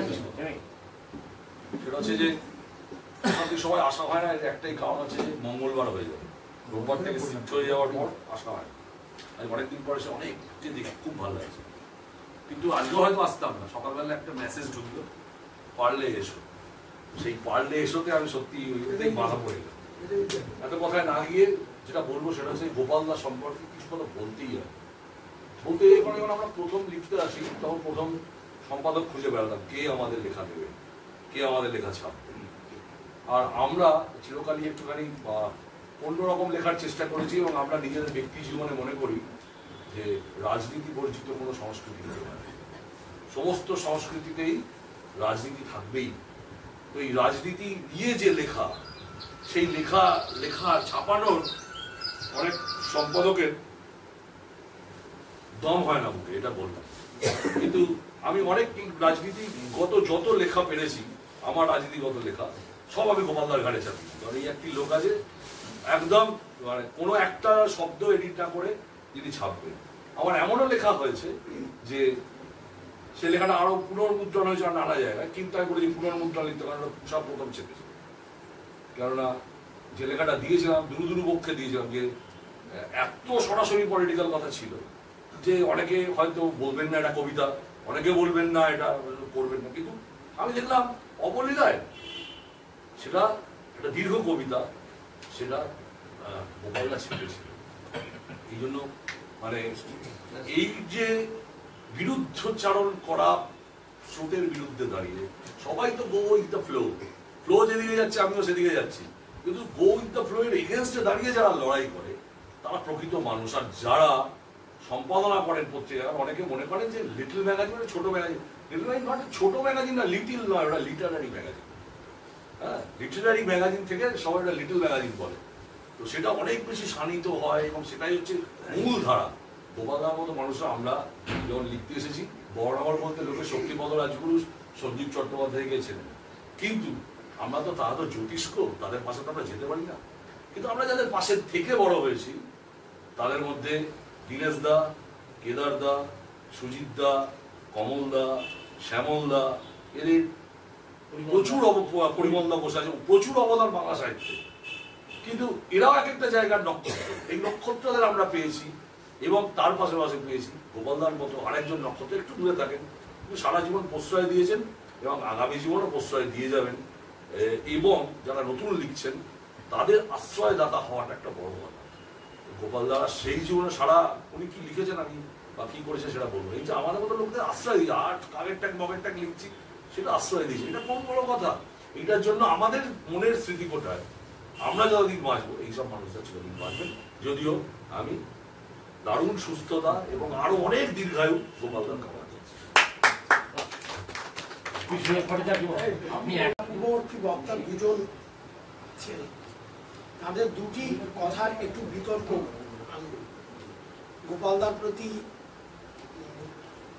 আমার যে দুটি কথা বলার, একটা হচ্ছে যে ডিটেলসে আনবেন, এ নিয়ে শরৎচন্দ্রের একটা খুব সুন্দর কথা বলেছেন। গৃহদাহ উপন্যাসে যখন প্রচন্ড সমালোচনা হয়েছিল, তখন একজন পাঠক শরৎবাবুকে প্রশ্ন করেছিলেন, এত সুযোগ পেয়েও আপনি হারালেন? শরৎবাবু উত্তর দিয়েছিলেন, সমাজে নরনারীর সম্পর্কে হুবহু প্রকাশ করা ফটোগ্রাফি হতে পারে, সাহিত্য নয়। আমি যা বলতে চাইছি আশা করি সুধীজন বুঝতে পেরেছেন। ডিটেলসে যাব না, আমিও ডিটেলসে যাব না। দ্বিতীয়ত, আমার এই কবি বন্ধু একটা কথা বললেন, যিনি সার্থক সাহিত্যিক তিনি সর্বত্র বিচরণ করবেন। এক্ষেত্রে আমার বলার কথা, অনেক অনেক প্রথিতযশা সাহিত্যিক আছেন, বাংলা সাহিত্যের ভান্ডার পূর্ণ করেছেন, যারা সর্বত্র কেন একটা দিক ছাড়া দ্বিতীয় দিকে বিচরণ করেননি। এটাও কিন্তু আমি ডিটেলসে যাব না। ঠিক কথা। এবার আমি গোপালদার প্রসঙ্গে আসি। গোপালদার সঙ্গে দেখছি আমি, কারণ আমি প্রশান্তিতে এসেছি 2 বছর কি 2.5 বছর, দীনেশদার ভালোবাসা, গোপালদার থেকে সেখান থেকে দেখছি। ওনার সাহিত্য পড়ার আমার সুযোগ হয়নি, তাই গোপালদা যখন আমাকে এই দীনেশদা যখন আমাকে বললেন কিছু কথা বলতে হবে, আমি সেটা ভূমিকায় বলেছিলাম। কিভাবে কি হলো, এখানে এসে বকা খেলাম না, খুব ভালো, আমি খুব সমৃদ্ধ হয়েছি। তা আমি আজকের শুধুমাত্র এই বইটা 6খানা কবিতা মাত্র পড়েছি, এটা নিয়ে আসছি। প্রথমে আমি দুটো কথাই খুব বিশ্বাস করি, সেটা হচ্ছে যিনি একটু আগে বললেন শান্তনু বাবু আছেন, নেই, রাজনীতি ছাড়া হয় না, এটা যেমন সত্য, তেমনি রাজনীতি সর্বস্ব সাহিত্য সংস্কৃতি বলে সেটাও মানুষের পছন্দ হয় না। গণনাট্যের বিভাজনটা তার জন্য হলো। গণনাট্য থেকে নবনাট্যের উত্তরণ, এবং আজকের যারা কিংবদন্তি গণনাট্যের যুগের রবিশঙ্কর, হেমাঙ্গ বিশ্বাস, সুচিত্রা মিত্র, বিজন ভট্টাচার্য, শম্ভু মিত্র, সবাই তারা কিন্তু গণনাট্য থেকেই বেরিয়ে এসেছে, তাদের প্রত্যেকেরই জন্ম গণনাট্য। আমি মনে করি আরেকটা কথা, বামপন্থী হওয়া আর বামপন্থী দর্শনে বিশ্বাস করা দুটো এক নয়। আমরা অনেকেই নিজেদেরকে বামপন্থী বলি, কিন্তু মনে প্রাণে আমরা বামপন্থী নই। হলো। আবার অনেকে আছে আমি বামপন্থী হিসেবে পার্টির খাতায় নাম লেখাইনি, কিন্তু আমার আচরণ, আমার জীবন আচরণ, আমার প্রতিদিনের কাজ, আমার প্রতিদিনের ভাবনা, আমার প্রতিদিনের মানুষের সাথে ভালোবাসা বামপন্থী খাতায় নাম লেখার চাইতে অনেক বেশি। গোপালদা যে ভালোবাসা পেয়েছেন, উনি শুধু নিজেকে বামপন্থী বলে নয়, বামপন্থী প্রকৃত বামপন্থী দর্শনে বিশ্বাস করেন। তাহলে এই ভালোবাসা রাজনৈতিক পালাবদলের পরে হয় না। আমাকে 60 জন মানুষ এসেছিল আক্রমণ করতে পালাবদলের পরে, সবাই কিন্তু মাথা নিচু করেই চলে গেছিল। তার কারণ কি? কারণ হচ্ছে ওই মানুষের সাথে মেলামেশা। এবার আসি এই লেখায়, নামকরণ ভালোবাসা। এখানে 51টি কবিতা আছে। 2015 সালে কবির জন্মদিনে এই গ্রন্থ প্রকাশিত হয়েছে। তখন কবির বয়স 69 বছর। ভাবতে পারেন 69 বছর বয়সে অনেকে যখন তার মেরুদণ্ডটাকে এইরকম করে রাস্তা দিয়ে হাঁটেন, ঘরের বাইরে বেরোন না, সেই 69 বছরের একটা তরুণ ভালোবাসা নিয়ে কবিতা লিখছে। এটা কিন্তু আমার, আমিও আপনাদের শুভেচ্ছায় শুভকামনায় পড়াশোনা করা লোক, আমি কিন্তু এই স্পর্ধা 69 বছর বয়সে না, 54 সালে ওনার জন্ম, 2015 সালে এই কাব্যগ্রন্থ উনি লিখেছেন। ভুল বলেছি? 54 কত? 54 জন্ম তো 15 ভাগ করুন, এ বিয়ে করুন, এখন আমি 70 71 ও তাহলে 49, আচ্ছা 59। ঠিক আছে, 59ও কম নয়, 59 বছরও কম নয়, কারণ 60 বছরেই আমাদের জন্য বাসে মেট্রোতে একটা করে জায়গা হয়ে যায়। হলো। কবিতাটা 51টা কবিতা আমার পড়া হয়নি, প্রথম কবিতা আর শেষের দিকে 5টা কবিতা আমি পড়েছি। ভালোবাসার বাইরে কিচ্ছু নেই। এত অসাধারণ নামকরণ, শিল্প সাহিত্যের নামকরণ, কানা ছেলের নাম পদ্মলোচন হয় না। একজন সাহিত্যিক আলংকারী বলেছিলেন, নামকরণটাও বড় ফ্যাক্টর। যতই শেক্সপিয়ার বলেন না কেন, নামে কি আসে যায়, গোলাপকে যে নামেই ডাকো না কেন সে গোলাপের মতোই সৌরভ বিতরণ করবে, কিন্তু নামে আসে যায়, নামে আসে যায়। এই ভালোবাসা কবিতাটার 5টা 6টা কবিতা আমি মাত্র পড়েছি। কি কি কবিতা আমি পড়েছি? আমি প্রথম তখন কবিতাটা পড়েছি, আমি ভালোবাসা কবিতাটা পড়েছি, হিম কবিতা, আকণ্ঠ, দহন এবং পূর্ণকুল। গোপাল বাবুর সঙ্গে আমার একটা মিল আছে। সে মিলটা কোথায়? গোপাল বাবু ফরিদপুরে জন্ম, আমার পিতৃদেব ফরিদপুরের মানুষ। আর আমার যতদূর ধারণা, ফরিদপুরের মানুষরা খুব সংবেদনশীল। আমি নিজেকে প্রকাশ করার জন্য বলিনি, কিন্তু এই কবিতা কটির মধ্যেই তার প্রতিটি ছত্রে ছত্রে তার প্রভাব আছে। কবিকে আমরা বলতে পারি বাস্তববাদী কবি। জীবনানন্দকে এক সময় প্রশ্ন, কেউ কেউ বলেছিলেন উনি বাস্তববাদী কবি, কেউ বলেছিলেন কেউ বলেছিলেন নিসর্গ সচেতনতার কবি, কেউ বলেছেন ইতিহাসবাদী কবি, কেউ বলেছেন পলায়নবাদী কবি। জসীমউদ্দিন এই জীবনানন্দ তার উত্তরে বলেছিলেন যে আমাকে বিভিন্ন জন বিভিন্ন নামে ডাকে, কিন্তু আমি কোনোটাই আমার সম্পর্কে সম্পূর্ণ নয়, আমি সব ক্ষেত্রেই আংশিকভাবে সত্য। গোপালদার সম্পর্কে ঠিক সেই কথাই বলি। গোপালদা না বাস্তববাদী কবি পুরোপুরি, বামপন্থী দর্শনে বিশ্বাস করেও, গোপালদা নিসর্গ সচেতনতার কবি। এই 6টি কবিতার মধ্যে তার খুব ছোঁয়া আছে। প্রকৃতির অনেক বর্ণনা, অনেক বস্তু তিনি এনেছেন। কি কি এনেছেন আমি একটা কবিতা শুধু বলছি, পূর্ণভূমি। বাংলাদেশের প্রাকৃতিক সৌন্দর্য গোপালদা যা হয়তো শৈশবে দেখেছেন বা পরে বাংলাদেশে গিয়ে দেখেছেন আমার মতো, সেইগুলো ছোঁয়া কি অসাধারণ। কতগুলো শব্দ দেখুন, একটা কবিতার মধ্যে শব্দ, কবিতা কিন্তু শব্দ অনেক কথা বলে, শব্দ একটা বিরাট ব্যাপার। তারা বলেছেন, সন্ধ্যার আকাশ বলেছেন, গোটে ফেরা গরু বলেছেন, বুলবুলি বলেছেন, মাঝি বলেছেন ছিদাম, পানসি বলেছেন, মেঠোপথ বলেছেন, বহমান নদী বলেছেন, সবুজ শস্য শ্যামলা কৃষিভূমি বলেছেন, পুকুর বলেছেন, কচুরি ফুল বলেছেন। কি বাদ রইল? বরিশাল গেলে, যদি কেউ বরিশাল যান, ফরিদপুরে নয়, এর সবকটা আপনি দেখতে পাবেন। হ্যাঁ, এর সবকটা আপনি দেখতে পাবেন। ভালোবাসা কবিতায় প্রেমের অপরিসীম ক্ষমতা বর্ণিত হয়েছে।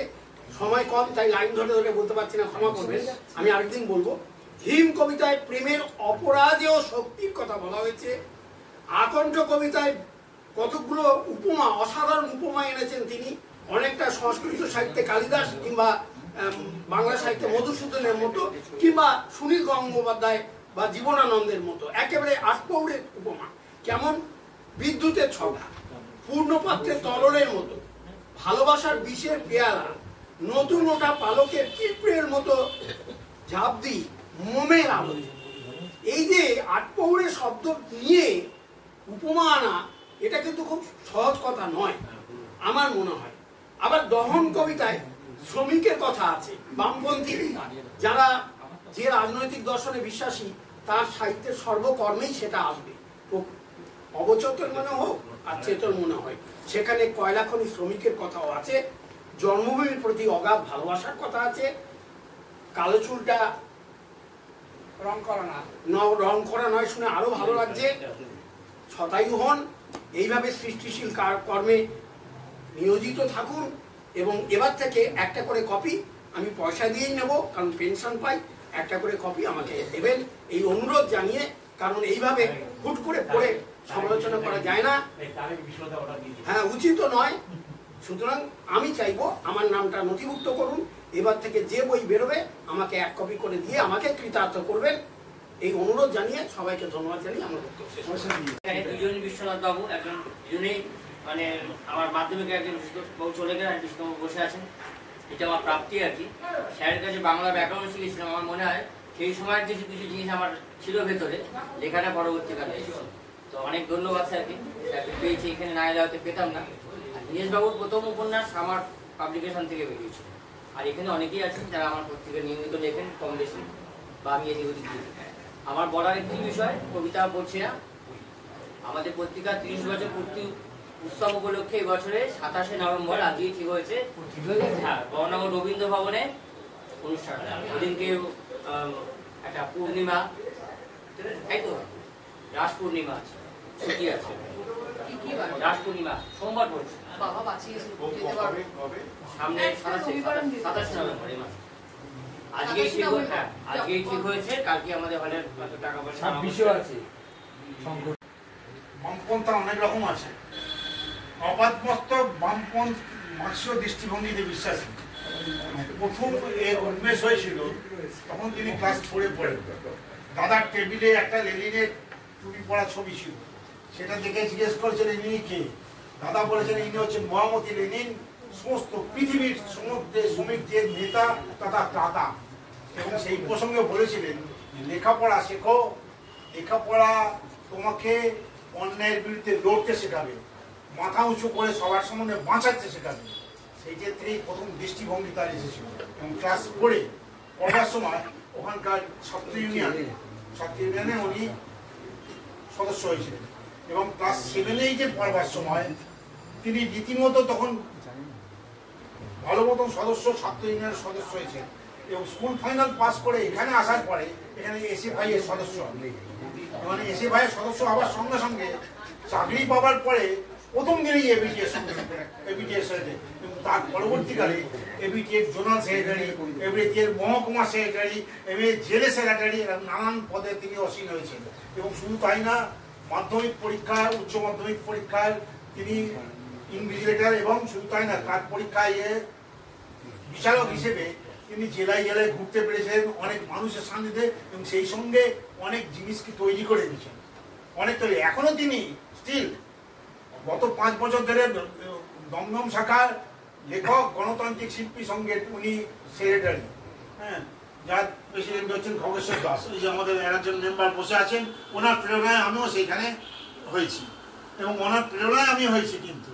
এবং শুধু তাই না, উনি এই বামপন্থী আদর্শে একটা কথা বলছে, আমরা তো অনেক মুখের কথা বলি, উনি কিন্তু প্রথম দেহদান করেছেন, এবং ওনার দেখা দেখে আমিও দেহদানের সার্টিফিকেট অ্যাপ্লাই করেছি এবং মেম্বারশিপ পেয়েছি। এইগুলো হচ্ছে আসল বামপন্থী পথা। মুখে বললাম বামপন্থী, কাজে কিছু করলাম না। এই যে দেহদান করার, এটা একটা বিরাট বামপন্থী প্রক্রিয়া, যে তুমি তোমার সমাজের কিছু করে যাচ্ছ। সাহিত্য যেমন আছে, এগুলোও তেমনি আছে। এই প্রক্রিয়াতে উনি বিশ্বাসী, এবং শুধু তাই না, উনি প্ররোচনা দেন অনেককে। আমি শুনেছিলাম অনেককেই প্ররোচনা দিয়েছিলেন, প্রেরণা দিয়েছিলেন, অনেকেই হননি। যারা এখানে আমাদের অনেকের মুখেই বামপন্থী নানান রকম কথা শোনা যায়, তারা কিন্তু ওইখানকার লেখক গণতান্ত্রিক শিল্পেরও মেম্বার হননি, আর এই দেহদান তো ছেড়েই দিই হয়নি। সেখানে তার ওই পূর্বদের যদি দেহদান করি তাহলে আমরা স্বর্গে যাওয়া যাবে না, এই চিন্তা তার ভেতরে, সাংস্কৃতিক চিন্তা চলে আসে, শাস্ত্রীয় চিন্তা চলে আসে। যাই হোক, উনি কিন্তু রবীন্দ্রভারতী বিশ্ববিদ্যালয়ে DTL, diploma in Tagore literature specially, এবং ওনার ধরে বলছি সম্পাদকের 2017 সালে লিটল ম্যাগাজিন আয়োজিত সম্পাদকীয় সাহিত্য প্রতিযোগিতায় উনি 3rd হয়েছিলেন সারা ভারতবর্ষে। এবং এক কথা হচ্ছে, এবং শুধু তাই না, 1979-তে ওনার প্রথম, তখন তিনি বাচ্চা ছিলেন, 24-25 বছর বয়স, তখন ওনার গল্প কিন্তু একটা আদরি, সেটা যদি বলতে বলেন তো বলবো, অসাধারণ গল্প। অবশ্য সেই সময়কার দৃষ্টিভঙ্গি নিয়ে উনি তিনি লিখেছেন, এখনকার দৃষ্টিভঙ্গি নিয়ে তিনি হলে 1st হতেন, তখনকার দৃষ্টিভঙ্গি নিয়ে লিখেছেন বলে 3rd হয়েছেন। এখনকার একটু পাল্টে যেত, হ্যাঁ, তাহলে উনি কিন্তু 1st হতেন। এই হচ্ছে ব্যাপার। শুধু তাই না, 1982 সালে শিক্ষকতায় যোগদান করেছেন, 84 সালে সহপাঠীকে বিয়ে করেছেন, এবং সব থেকে বড় কথা হচ্ছে অনেক গুণী মানুষের সান্নিধ্য এসছেন। গুণী মানুষের সান্নিধ্য আসলে কিন্তু মানুষের মন খোলে। ওনার এই সৌভাগ্য হয়েছে যে শেখ মুজিবুর রহমানকে পায়ে হাত দিয়ে প্রণাম করা, ওনার এই সৌভাগ্য হয়েছে যে মৌলানা ভাসিকে সামনে থেকে দাঁড়ায়, ওনার এই সৌভাগ্য হয়েছে মতিয়া চৌধুরী, যিনি প্রথমে কমিউনিস্ট পার্টি গিয়েছিলেন, এখন উনি ওই আওয়ামী লীগে, শুধু তাই না, ওখানকার পার্লামেন্টের ডেপুটি লিডার মতিয়া চৌধুরী, উনি তার সান্নিধ্যে এসছেন। উনি সান্নিধ্যে এসছেন ক্ষেত্রগুপ্ত, যিনি বাংলা প্রবন্ধ সাহিত্যের হচ্ছে স্তম্ভ একজন। এমন কোন লেখক নেই যাদের লেখককে তিনি বিভিন্ন দৃষ্টিকোণ দিয়ে বিশ্লেষণ করেন, তার সংস্পর্শে উনি এসছেন রবীন্দ্রভারতীতে পড়ার সময়। যার ছেলে প্রচিত গুপ্ত এখন উনি সান্নিধ্যে এসছেন ধ্যানেশ নারায়ণ চক্রবর্তী, যিনি ওই উত্তম কুমারের সঙ্গে মহালয়া, দ্বিতীয় মহালয়া করেছিলেন, ঠিক পাত্তা পাননি। এই সমস্ত বড় বড় লোকের, সুচিত্রা মিত্র এই গণনাট্য আন্দোলনের সঙ্গে ইয়ে করতে গিয়ে সুচিত্রা মিত্রের সঙ্গে পরিচয় হয়েছে, সুমিত্রা সেনের সঙ্গে পরিচয় দিয়েছে, আরো বহু মানুষের সঙ্গে হয়েছে। তিনি সেই সৌভাগ্যবান মানুষ। শুধু তাই না, তার লেখা এবিটিএর মহকুমা কমিটি, জেলা কমিটি, জেলা এক্সিকিউটিভ কমিটির মেম্বার, সাউথ দমদমের আঞ্চলিক শাখার সম্পাদকের দায়িত্ব পালন করেছিলেন, তারপর 3 বছর সভাপতি, উচ্চ মাধ্যমিক পরীক্ষার পরিচালনার দায়িত্ব পালন করেছিলেন। এগুলো ক্যাটাগরিক্যাল আমি বলছি আরো। আচ্ছা, তারপরে সমবায় আন্দোলনের সঙ্গে তিনি, এমন কোন আন্দোলন নেই, এমন কোন লড়াই নেই, সবই বলছি। সব একজনের সম্বন্ধে বলতে গেলে শুধু ওনাকে বলা হয়নি যে তার যে মার্ক্সীয় দৃষ্টিভঙ্গি, তার যে মার্ক্সীয় দৃষ্টিভঙ্গি, সেই দৃষ্টিভঙ্গিটা বিশ্লেষণ করতে এগুলো বলতে হবে, জানার দরকার আছে অবশ্যই। যাই হোক, সাহিত্যে আসা তার একটা ওয়াল ম্যাগাজিনের মাধ্যমে। তারপরে MA পড়াকালীন রবীন্দ্রভারতীতে পরপর ছাত্র সংসদে তিনি সাহিত্য শাখার সম্পাদক ছিলেন, দমদম দর্পণ পত্রিকার সম্পাদক ছিলেন, এবং নিজের হাতে গড়া পুষা পত্রিকা 2005 থেকে আজ 18 বছর ধরে সগৌরবে চলছে। প্রথম কবিতা হচ্ছে দীপাবলি ভগ্নদূত, এবং যেটা 2 বছর চলেছিল। তারপরে এবং 2006 সাহিত্য জগৎ পত্রিকায় ছোট গল্প পত্রিকায়, সেখানেও কিন্তু প্রতিযোগিতা করেছে। এছাড়া সাহিত্য সম্মান, বিস্তর সাহিত্য সম্মান পেয়েছে, বিস্তর সাহিত্য সম্মান পেয়েছে। তার কার্যধারা, তার দৈনন্দিন চলাফেরা আপনারা বিভিন্ন জনে বলেছেন, হ্যাঁ, প্রত্যেকটাই মার্ক্সীয় দৃষ্টিভঙ্গি অনুযায়ী চলে। এবং ওই যে বলেছিলেন না, জার্মান নাট্যকার বেটল ব্রেখাট বলেছে, রাজনীতি ছাড়া কোনো লেখক কোনো দৈনন্দিন জীবন চলে না, যারা বলে তারা মূর্খ। উনি সেইটা পালন করেছেন। ওনার প্রতিটা দৃষ্টিভঙ্গির ভেতরে, ওনার প্রতিটা চালচলনের মধ্যে, ওনার লেখার মধ্যে সেই মার্ক্সীয় দৃষ্টিভঙ্গি কাজ করছে সামাজিক কাজের মধ্যে। আরো আচ্ছা, আমি এবারে ওর দুটো একটা কি দুটো গল্প বলছি। ওই যে এক্ষুনি বললো না বিভিন্ন গল্প, আমি তো দেখছি উনি বিভিন্ন বিষয় নিয়ে গল্প লিখেছেন। ওনার একটা ছোট গল্প আমার পড়ার সৌভাগ্য হয়েছে। ওখানে বিচিত্র বিভিন্ন বিষয়, প্রত্যেকটা যেমন পরিশীলিত ভাষা, যেমন শব্দচয়ন, যেমন তার বাঁধনি অত্যন্ত, এবং ছোট গল্পের যেটা সংজ্ঞা, শেষ হয়েও হলো না শেষ। আমি একটা উদাহরণ দিচ্ছি। উনি বিএড পড়ার একটা ইয়েকে বলেছেন, বিএড পড়ার সময় একটা গল্প নিয়ে লিখেছেন। সেই সময় লিখেছেন যে বিএড এর 10 মাসের কোর্সে প্রথম 4 মাস আলাপ, তারপর 3 মাস হচ্ছে পড়াশোনা, তারপর 4 মাস হচ্ছে বলি করেও কিছু বলতে পারি না, মনের না বলা কথাটা। সাংঘাতিক কথা। ওই বিএড করতে গিয়ে কিন্তু উনি বলি করে বলে ফেলেছিলেন। উনি সত্যিকারে ওনার বলার সৌভাগ্য হয়েছে, কিন্তু অনেকেরই বলার সৌভাগ্য হয়নি। এখানে যেমন একটা গল্প আছে আপনার মেঘলা আকাশ বলে, একটা অপরিণত প্রেমের গল্প, যেখানে দুজন নায়ক নায়িকা তারা সারা জীবন দুজনকে চেয়েছে কিন্তু পায়নি। অনেকটাই নজরুল আর নার্গিসের মতো। যেমন দারুণ ভালোবাসা ছিল, কিন্তু শেষ পর্যন্ত পাওয়া হয়নি, কিন্তু ভালোবাসায় শেষ দিন পর্যন্ত উনি সেই মেঘলা আকাশে সেই জিনিসটা ফুটিয়ে তুলেছে।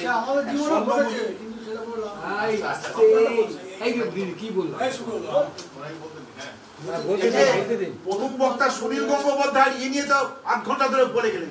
তখন তো আপনি ছিলেন না, সুনীল গঙ্গোপাধ্যায়কে নিয়ে।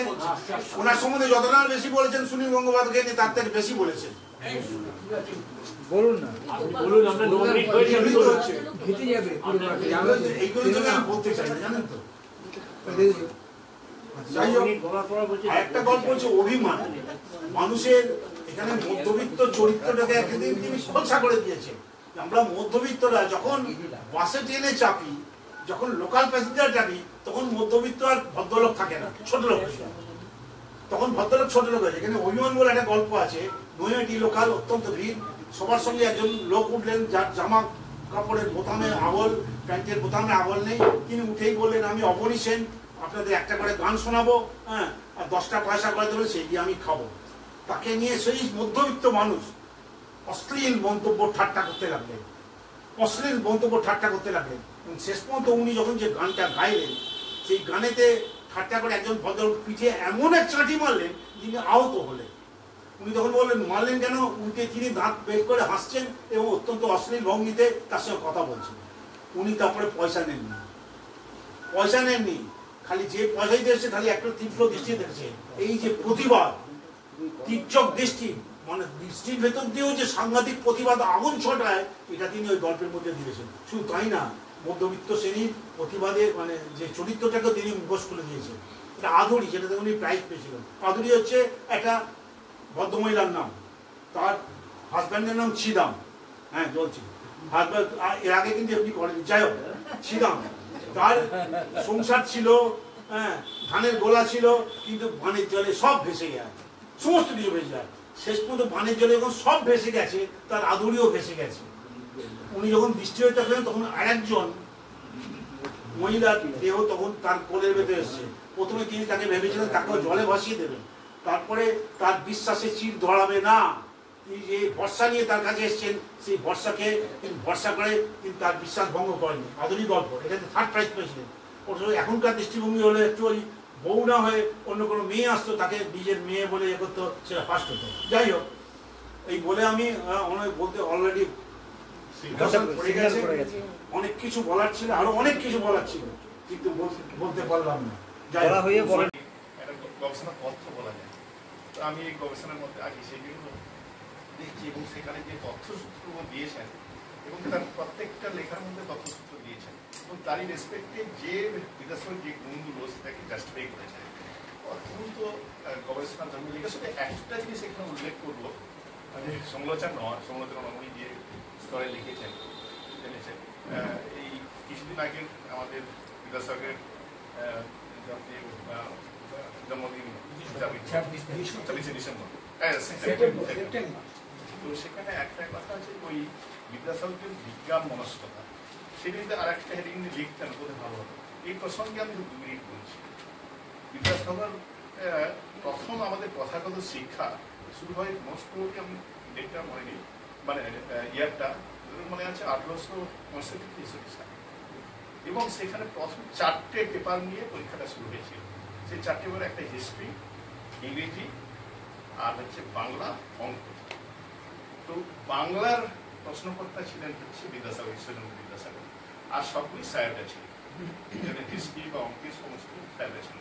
এবং সবচেয়ে মজার জিনিস লাস্ট যে আমার সেই কোশ্চিন পেপারটা আমি ন্যাশনাল লাইব্রেরি কালেকশন করেছিলাম, রিসার্চ জন্য, আমার কাছে আছে একটা রেডিও, যে এই যে প্রথম প্রথাগত শিক্ষার এন্ট্রান্স পরীক্ষার যে প্রশ্ন করতে হয়, ঈশ্বরচন্দ্র বিদ্যাসাগর যে কোশ্চিনটা করেছিলেন, লাস্ট কোশ্চিনটা ছিল translate from English to Bengali.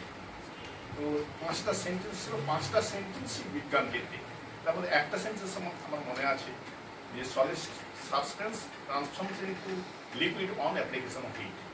এরকম 5টা সেন্টেন্সই 5 নম্বর ছিল, সবগুলোই হচ্ছে বিজ্ঞান বিষয়।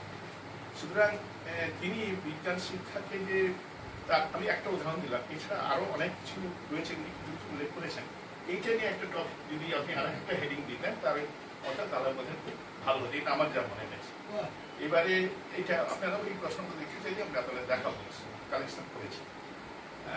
আর দ্বিতীয় কথা, উনার সম্পর্কে বলি, অনেক আলোচনা শুনলাম আমার সঙ্গে দীর্ঘদিন, আমি যখন এখানে প্রধান সচিব ছিলাম, উনার সঙ্গে ইন্টারেকশন দেখেছি।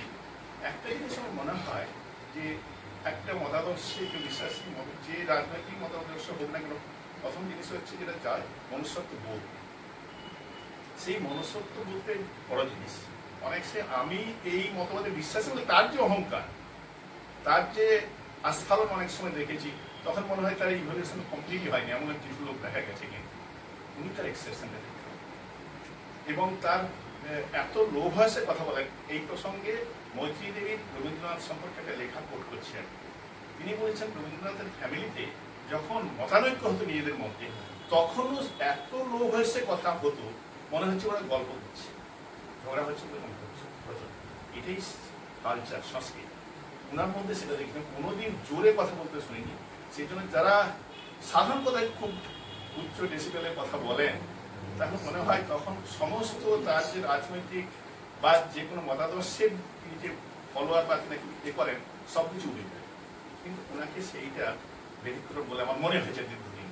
তারপর আপনার তার সমস্ত লেখা আপনারা অনেক কিছু করলেন, এবং সে তার প্রতি আমার শ্রদ্ধা জানি। আমি আর কিছু বলছি না, অনেক সময় আছে। একটা কথা বলবো ম্যাডাম সম্পর্কে, যে আমাদের দিনের স্ত্রী, এই যে কোনো কিছু শুরু করা খুব শক্ত, যে কোনো কাজ, যে কোনো সম্ভব, তার চেয়ে বড় শক্ত হচ্ছে, কারণ আমি এর মধ্যে আছি, সেটা হচ্ছে সেটাকে কন্টিনিউ করা। সেই কন্টিনিউ করার জন্য আমি দেখি আমাদের, আমি এখনো শিক্ষার সঙ্গে যুক্ত আছি, ইউনিভার্সিটি আছি, সেখানে দেখি যে ছাত্রদের এখন প্রোগ্রাম হয়, প্রোগ্রাম ঘরে খুব ভালো ভালো কেউ প্রোগ্রাম করছে, কেউ ডান্স করছে, কেউ নাচ করছে, কিন্তু যে ছেলেটা মেয়েটা একটু জল এনে দিচ্ছে কিংবা একটা সুজ এনে দিচ্ছে, তার বদল তার জন্য আমি একটা প্রাইজও রেখেছি, এবং তার সম্পর্কে শেষে ভোট অফ থ্যাঙ্কসটা আমাকে বলতে হয়, তাকে আগে তার সম্পর্কে আগে বলি। তো সেটা কিন্তু খুব হয়, তারা হয়তো অলক্ষে নেপথ্যে অনেক কিছু করে যায়, চোখে থাকে না। আমি কিন্তু আমি অ্যাসোলেট করে তাকে শ্রদ্ধা জানাই। সেই জন্য আমি ওনার নামটা ভুলে যাই।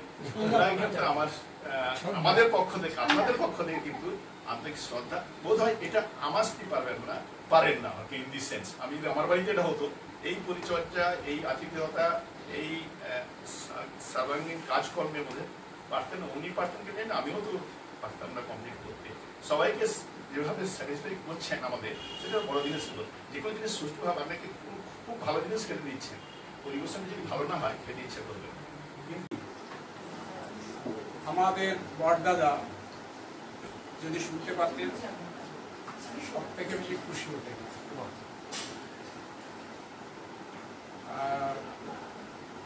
আমার বাবা মা আমাদের ফেলেছেন পৃথিবীতে, কিন্তু আমার বড়দাদা আমাদের বড় বৌদি, তিনি সেন্ট্রাল গভর্নমেন্টের কাজ করতেন, কিন্তু আমাদের ছোটদের নিয়ে আমরা 7 ভাই 2 বোন, আমাদের তারা সন্তান সম পালন করেছেন, আর আমরা যখন ডানা মেলতে শুরু করেছি তখন যেমন হয় তাদের ছেড়ে আমরা আবার যাদের পথ দেখেছি।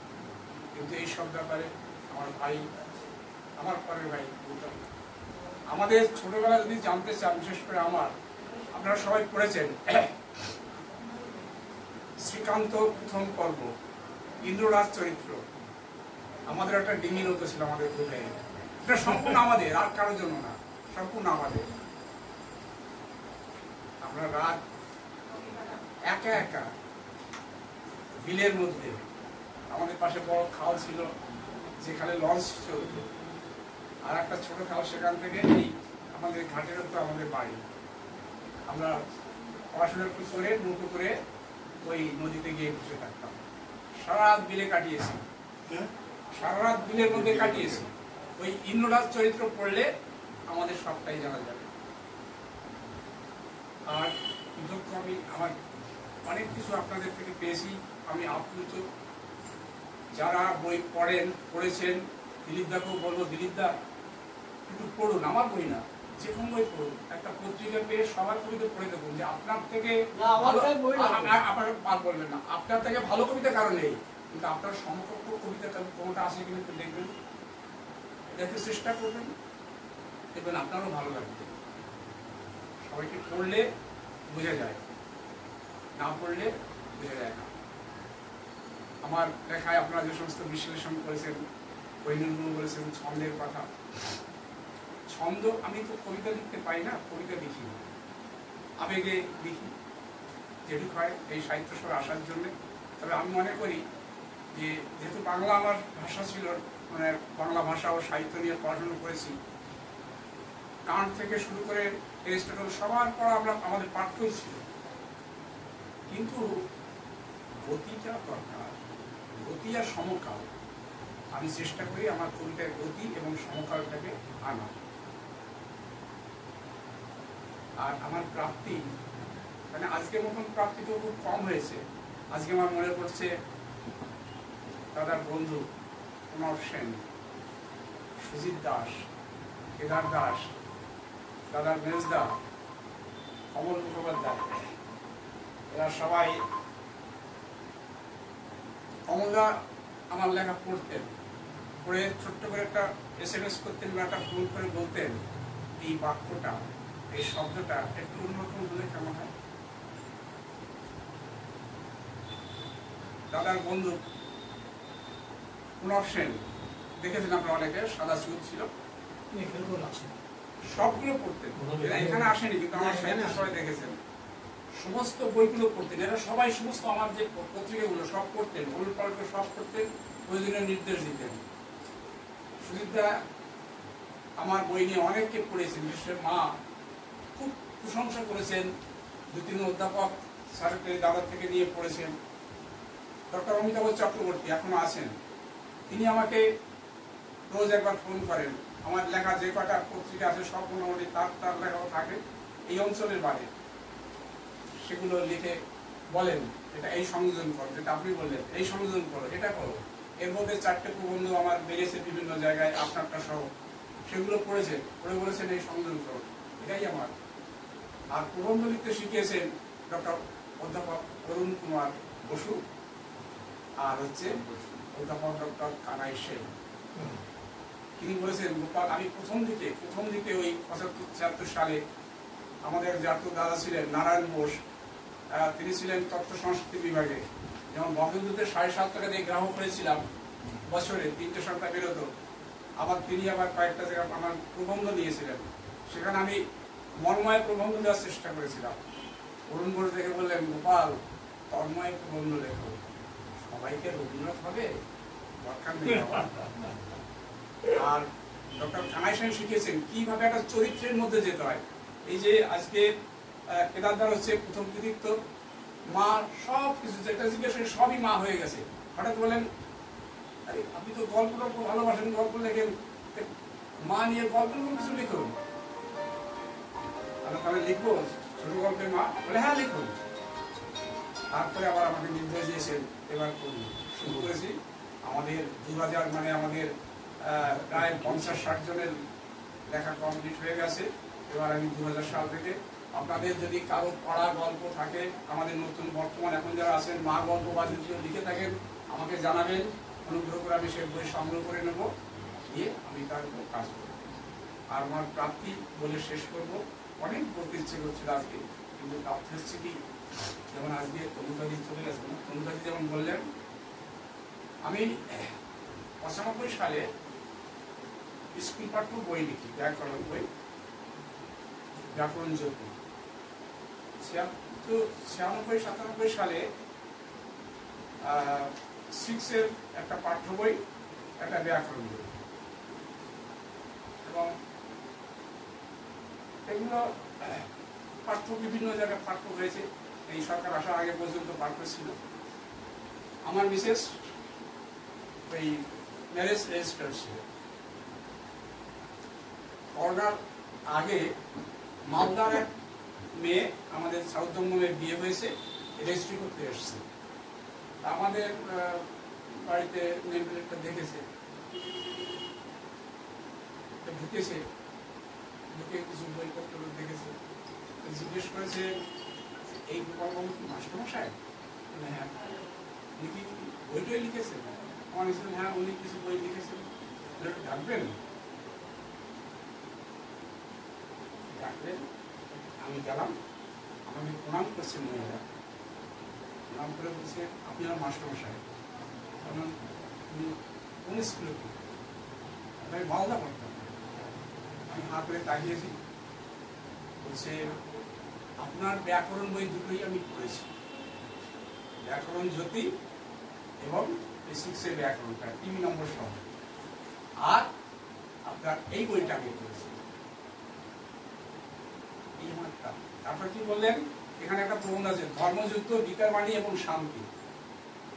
বললেন আপনি অর্জুন গীতা, এই গীতায় অর্জুন এগুলো বলেছে, কৃষ্ণের বিরুদ্ধে এগুলো গীতায় আছে? হ্যাঁ আপনি পড়ে দেখবেন। তুমি পড়ে দেখো। অর্জুনকে আমি নতুন করে জানলাম, অর্জুন যে শান্তির পক্ষে লড়াই করেছিল, শেষ পর্যন্ত গুরুর কাছে পদনত হয়েছে, কিন্তু শান্তির পক্ষে যে লড়াইটা করেছিল এটা আপনার এই বইটা পড়ে জানলাম। এটা আমার হচ্ছে দারুণ প্রাপ্তি।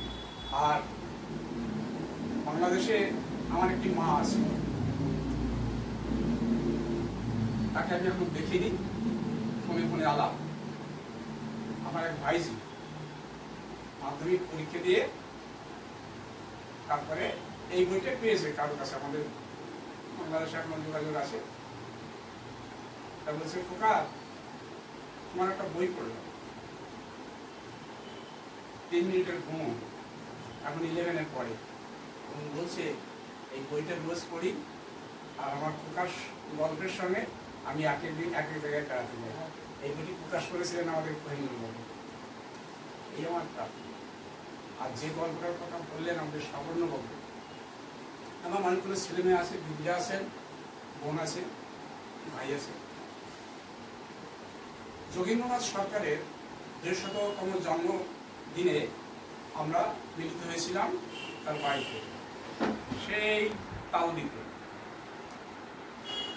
সেখানে আমরা বসে আছি, আমি একটা টেবিলের নাম টাম লেখার দায়িত্বে ছিলাম। আমার পাশে একটি মেয়ে বসে আছে, আরফিনা মণ্ডল, মুসলিম আরফিনা মণ্ডল। আমরা পাশাপাশি বসে অনেকক্ষণ তার সঙ্গে আলাপ টালাপ হয়নি, কথা হয়নি।